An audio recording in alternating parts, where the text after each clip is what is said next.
You know, a good friend of mine recently went through a breakup. He was devastated, really torn up about it. When I saw him, he looked lost, and he asked me, "Do you think it's even possible for two people to stay together forever?" That's a really good question. And today, I want to answer it using a bit of Buddhist wisdom and some philosophy from the I Ching, or Book of Changes. Buddhism says, all things arise from causes and conditions. In other words, everything, people, events, relationships exist because the right conditions come together. And when those conditions change, things change too. That's life. Now, the I Ching, one of the oldest Chinese classics, teaches one big truth. Everything changes. Change is constant, but it's not random. It follows patterns, cycles, timing. And timing, that's the key word. When the timing is right, things fall into place effortlessly. When it's not, no matter how hard you try, it just doesn't work. Two people meeting each other, that's timing too. At that particular point in your lives, you needed each other, you admired each other, you clicked. That was your time. But time doesn't stand still. Just like spring becomes summer, summer turns to autumn, it keeps moving. How can we ask summer to last forever? Think of a grapevine in your yard. In autumn, it withers.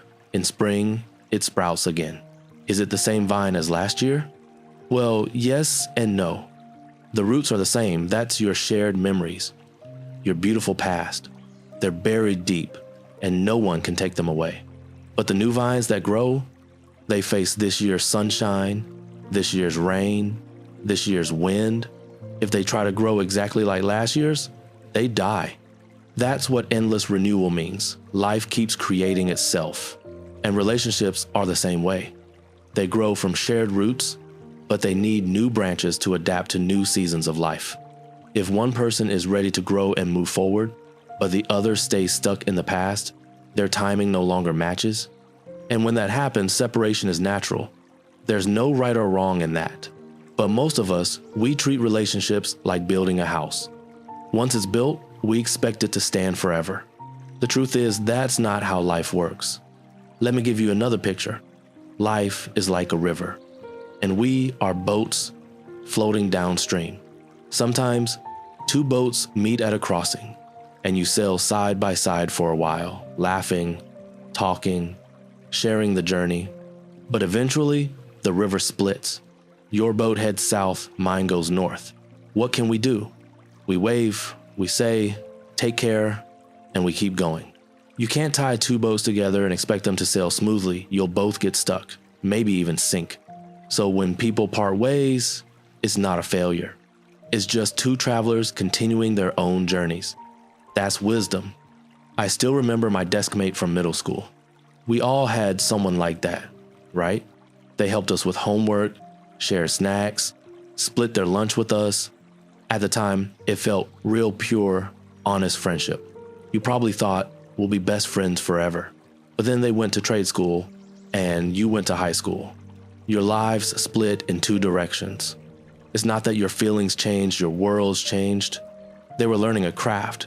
Their world was tools and machines. You were studying equations and essays, preparing for exams. Naturally, you had less in common. That's not betrayal, it's just life moving on.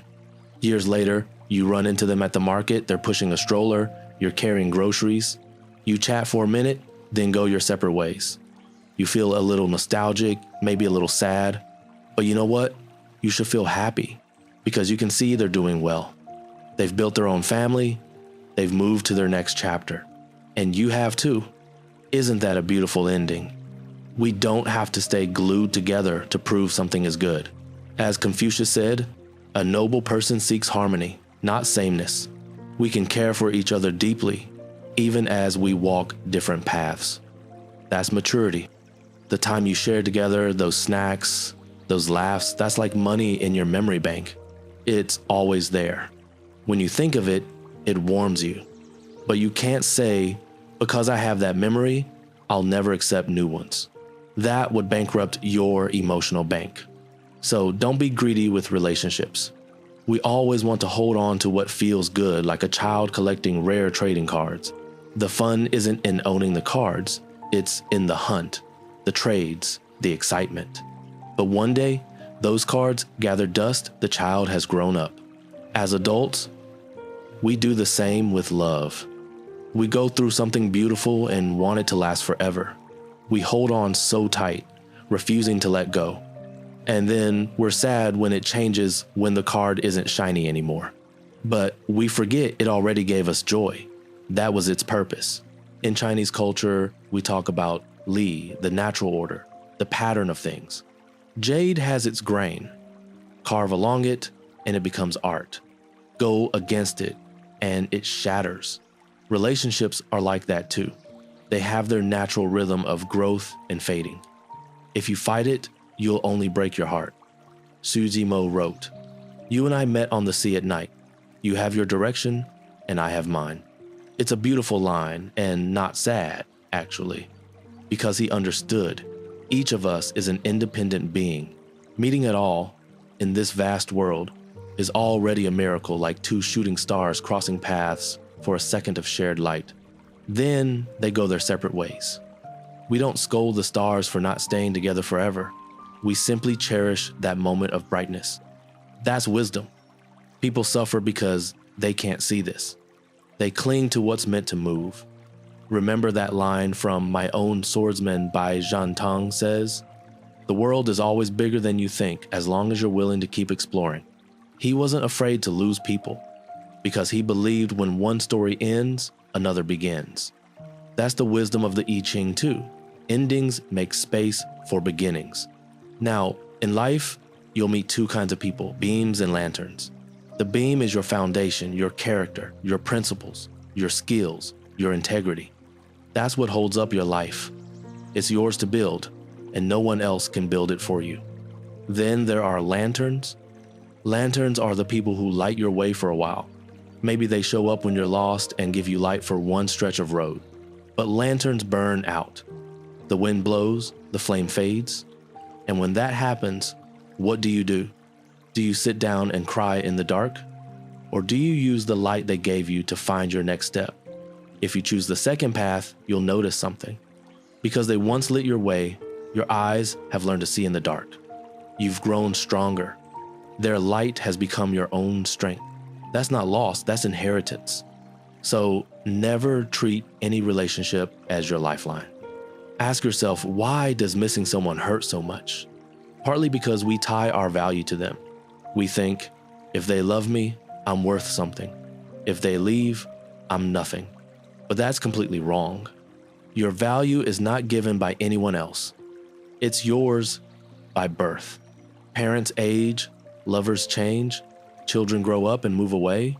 In the end, the only person who stays with you, from start to finish, is you. That's why the relationship with yourself, that's your real beam. If your beam is strong, no matter who comes or goes, your house won't fall. So how do you build that beam? Stop grasping outward and start exploring inward. Instead of being a side character in someone else's story, become the lead in your own. Read to talk with the wisdom of centuries. Travel to see how big the world really is. Work not to show off, but to have choices and confidence. Grow a plant to feel the rhythm of life itself. Every little thing you do to grow yourself strengthens that beam. When your life burns bright on its own, you'll never be afraid of a lantern going out, because you've become a source of light yourself. And I want to leave you with one ancient line from the Book of Songs. Everything has a beautiful beginning, but few things stay perfect till the end. That's not sad, that's truth. Don't chase forever. Chase now. When you're with someone, give them your whole heart. Be present. Cherish every second. That's all we can do. The rest, whether it lasts or fades, depends on timing, fate, and the countless conditions we can't control. Do your best, then accept what comes.